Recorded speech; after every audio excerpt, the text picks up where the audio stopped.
प्रवाशांची वाढती गर्दी लक्षात घेता मध्य रेल्वे प्रशासनाने 8 विशेष गाड्यांच्या सेवेला मुदतवाढ देण्याचा निर्णय घेतला आहे। त्यामुळे सोलापूरसह राज्यातील आणि राज्याबाहेरील प्रवाशांना मोठा दिलासा मिळणार आहे। संबंधित गाड्यांची वेळ, मार्ग, संरचना व थांबे पूर्ववतच राहणार असून त्यामध्ये कोणताही बदल करण्यात आलेला नाही। अजमेर सोलापूर गाडी क्रमांक 09627 ही साप्ताहिक विशेष 25 फेब्रुवारी 2026 पर्यंत दर बुधवारी चालणारी गाडी आता 25 मार्च 2026 पर्यंत धावणार आहे। सोलापूर अजमेर गाडी क्रमांक 09628 साप्ताहिक विशेष 26 फेब्रुवारी 2026 पर्यंत दर गुरुवारी चालणारी गाडी आता 26 मार्च 2026 पर्यंत सुरू राहील।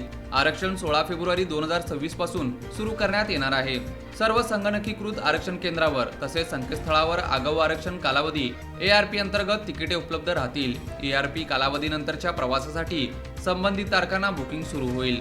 अनारक्षित कोचसाठी सामान्य दराने UTS प्रणालीद्वारे तिकिटे उपलब्ध असतील। प्रवासी रेल्वन ॲपद्वारे तिकीट बुक करू शकतात। गाड्यांच्या सविस्तर वेळापत्रकासाठी या संकेतस्थळास भेट देण्याचे आवाहन रेल्वे प्रशासनाने केले आहे। मध्य रेल्वेच्या या निर्णयामुळे सोलापूर मार्गावरील प्रवाशांना गर्दीच्या काळात मोठा दिलासा मिळणार आहे।